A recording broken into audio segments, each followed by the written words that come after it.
have a few announcements for you. Actually, quite a few. So you will get from this that we love fall here at Kingstowne. I think that's what you're going to get from this. It is a very, very full fall that we have going on. One thing that we do every year, though, is we celebrate our birthday as a church. And so we will be celebrating our birthday, which will be our 6th birthday, on October 16th. And the special thing about this, we're calling it Six and Stones. You'll see why. The special thing is we will be officially that morning chartering as a church. Now, you're probably like, what does that mean? And that's okay. I can tell you what that means. I have all that info. When we organized as a church back during the pandemic, because we had to, and we needed to make sure that we had a leadership team and make sure that we were independent and sustainable. And we had you might remember we had a vote in January of 2021 to be that. When we did that, there was one extra piece we could have done, which was to create a list of members for the church, our charter members, the people who founded this church. Problem was, we did that online. Very few of you showed up because we were all exhausted from the pandemic. Knowing who that list of charter members was like, to make a list, that list could be very different by the time the pandemic's over. So it was something we held off on. We figured that it should be something we do in person. We will be doing it now in person. And so what that means, if you have joined the church anytime since 2016 all the way up until now, you will be a charter member of this church, a founding member of the church. You might think that you joined this party late to the game. You are not late. You are just on time. You will be a founding member of the church. If you have been interested in joining, want to join, maybe thinking about attending a membership brunch so that you can join, and you want to be a founding member of the church, join between now and October 16th, and you will be listed on that official document. It will be an official document in the history of Kingstowne that says these are the people who founded this church, the Kingstowne Communion. It seems weird doing that 6 years in, but I will tell you that's not weird at all. Churches can't charter until they have a certain number of people that can be on that list. And they cannot charter until they actually have enough money to sustain that church. And so we've done both of those things. We have reached the number of members that are required, plus we now can sustain ourselves as a church. So this is actually the very moment where we become a United Methodist Church with all those things incorporated, all of what it means to be accountable to that. Long time ago, we were given money by the Methodist Church to plant this church. We were given an actual grant. What that means is now we get to be a part of helping other churches plant. We get to be a part of giving back into the church by being accountable to the church. So the Methodist Church works as most denominations do, where they ask each church to give money towards making sure that the overall Methodist Church can be sustained. That would be an expectation of chartering, but it grows very slowly over time. So it's not we actually can pay the very small amount, and all that is what we're currently paying, which is just for clergy help. That is all. But it grows over time until we are helping other churches to charter, where we are helping fund Methodist universities that are helping fund mission in Africa, helping fund UMCOR, which is the second largest relief organization in the world that the Methodist Church runs and organizes, right? Those are the kind of things we can do down the road as we begin to be accountable in the Methodist Church. But that Sunday will be the beginning of that. We will charter and officially be a Methodist church with all that's a part of that. If you've been a part of any Methodist church before, you kind of know this language. But why stones? Because we are going to have something to give you that Sunday that will be engraved with our chartering date on it. And we are not a church that's going to put some things in a cornerstone. That's what you would do at other churches, right? The ones that have the buildings is you would put a time capsule together and tuck it into the cornerstone of the church for you to come back 100 years from now and see what's in it. At a church like this, we are the stones, the living stones that will go out into the world and build the church where we are. And so you'll hear more about that. I'm excited about it. And here's the other statistics on this.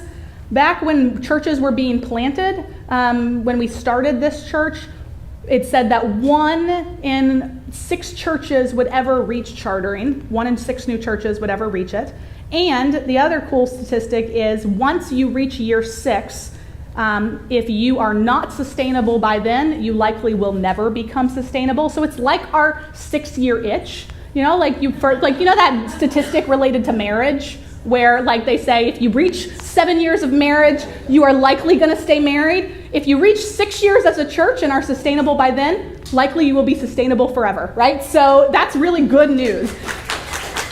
And I'm going to keep talking about this for a second. I sit on a board now that is this is how I serve now in the Methodist Church. I sit on a board where I get to decide which churches are planted now, and this is what you do after you plant a church. Then they make you do that, and I get to decide how much funding. This board is in charge of that. This board, we just did a review of the 75 churches that were planted in the United Methodist Church since 2008. Only 6 of those churches ever chartered. We will be one of those 6 in the Methodist Church in Virginia. So that's why it's exciting. That's why it's exciting. You should be excited to be a part of that, to be stewarding that.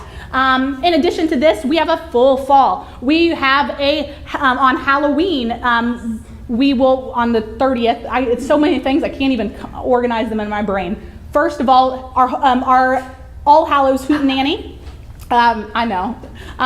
Joke, whatever, I don't care. So that'll be a trunk or treat.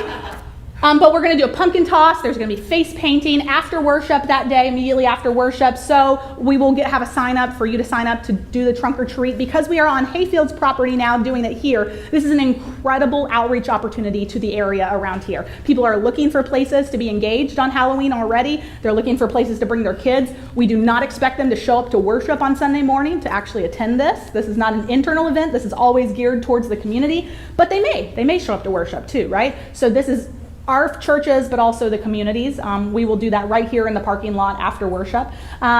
This will be the conclusion of another thing that's happening that weekend, which will be our very first backyard Bible camp. We were going to do it during the summer. We postponed it. On Saturday evening, the kids will gather in a backyard for some Bible and fun and dinner on Saturday evening, the 29th, all related to fall. And then it will continue into Sunday morning here, where they can come in their costumes to worship. There will be a continued kind of outdoor element in the children's ministry area during worship, and then we will move outside into our All Hallows Hootenanny.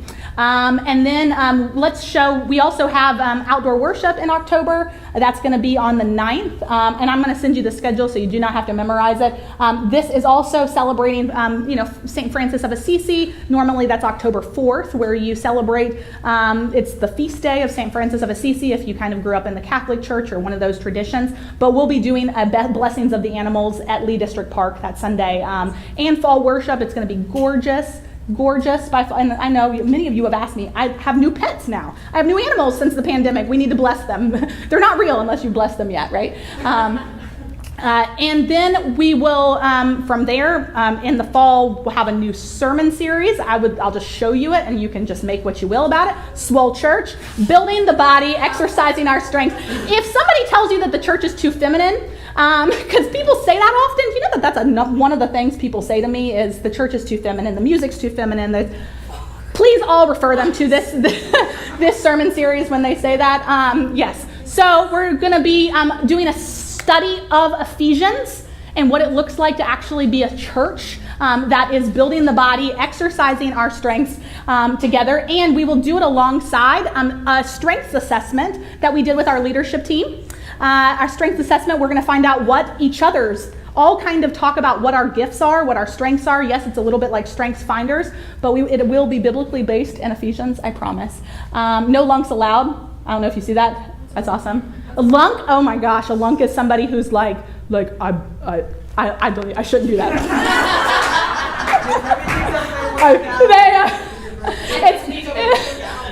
Some people know who lunks are. Lunks are those who really the bodybuilders that want to make sure they're building their body. Yeah. And then it's so silly. It's funny.